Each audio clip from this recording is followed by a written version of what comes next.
States. Joining us live, Republican Congressman Kevin Hern of Oklahoma. He's a member of the powerful House Ways and Means Committee.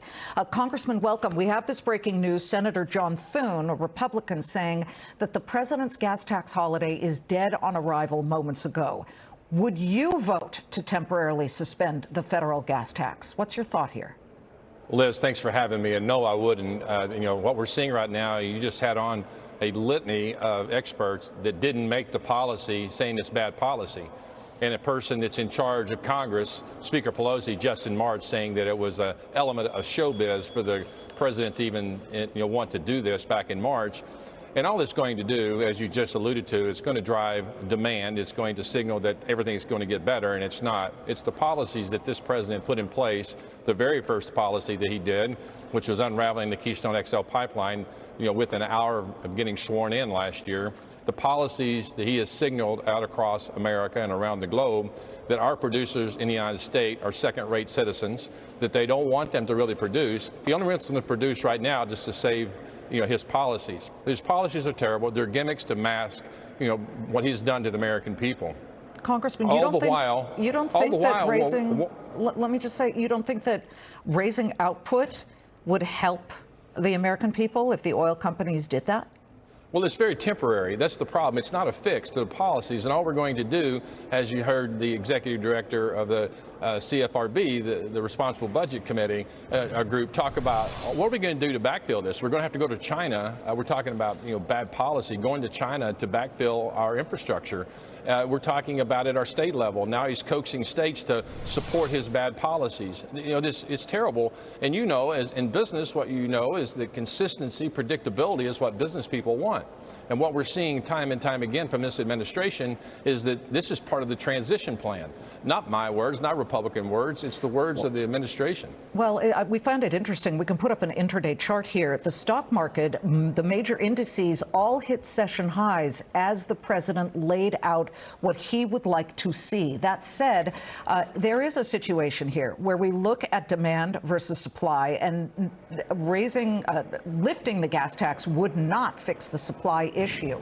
You are from Oklahoma, obviously an important oil state. Why have you guys not ended your gas tax at the moment? What's behind the thought there? Yeah, I've actually gone out and not tried to politicize. I've actually gone and sought the facts out. We're producing right now a near capacity where we were prior to COVID back in 2019. So as you have demand to even outstrip our supply opportunities, our refining opportunities in the United States, we've got a real problem. If the president is truly sincere about fixing gas prices in America, he should let our folks send our crude oil to the EU, to the places that have been depending upon Russia, instead of getting on Air Force One and flying to Saudi Arabia or trying to get rogue nations like Iran and Venezuela to provide for us. Yeah, that's not a great idea, certainly. What we find interesting here, and as we look at what the Democrats are saying, you pointed out Nancy Pelosi has not been on board here. President Obama in the past called it a gimmick.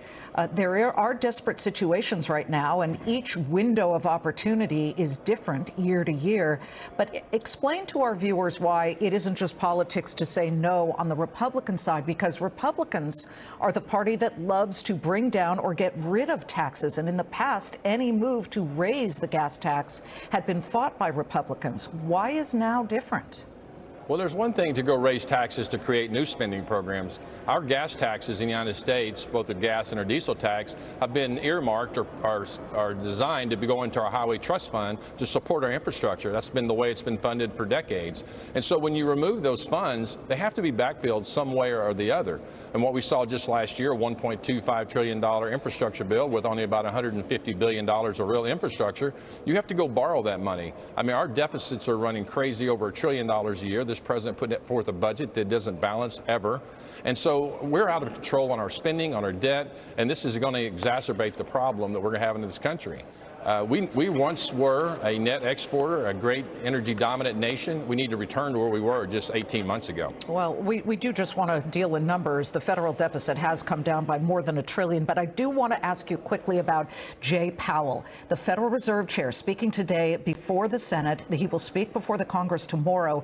And he was very firm. He is going to bring down inflation, even if it means tipping this economy into a recession. As a businessman, how do you view through that move to continue to raise rates, because it almost feels like a very tough decision. You got to tamp down inflation, and maybe it means tamping down demand so much so that we do tip into a recession. Well, I've had many conversations with Chairman Powell over my 3.5 years in Congress through the Budget Committee and then on Ways and Means. But the issue is, I think the big issue he said in the Senate Banking Committee this past week was that inflation was happening prior to the Ukrainian war. I think that was the big headline, because President Biden, has been blaming everything on President Putin. And what Chairman Powell basically validated is this is all about policy. This isn't about the war. Did the war help it? No, it's exacerbated a lot of problems. Sure. But the reality is that to be a leader, you have to recognize where you were.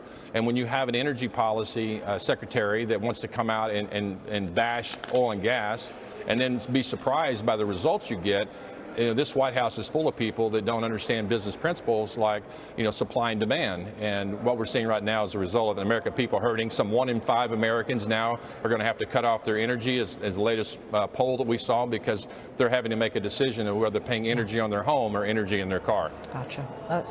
Congressman Kevin Hern, thank you so much. I'm just checking oil right now, pulling back by about 3 1/3%. RBOB gasoline wholesale up just under $1. We appreciate you coming on, and we always try to be very fair and balanced here on the Claman Countdown. We did reach out to the House Ways and Means Committee for a Democratic congressperson to join us for their perspective. None were available, and perhaps this news that many Democrats do not like this plan of suspending the gas tax possibly be part of the reason, we don't know.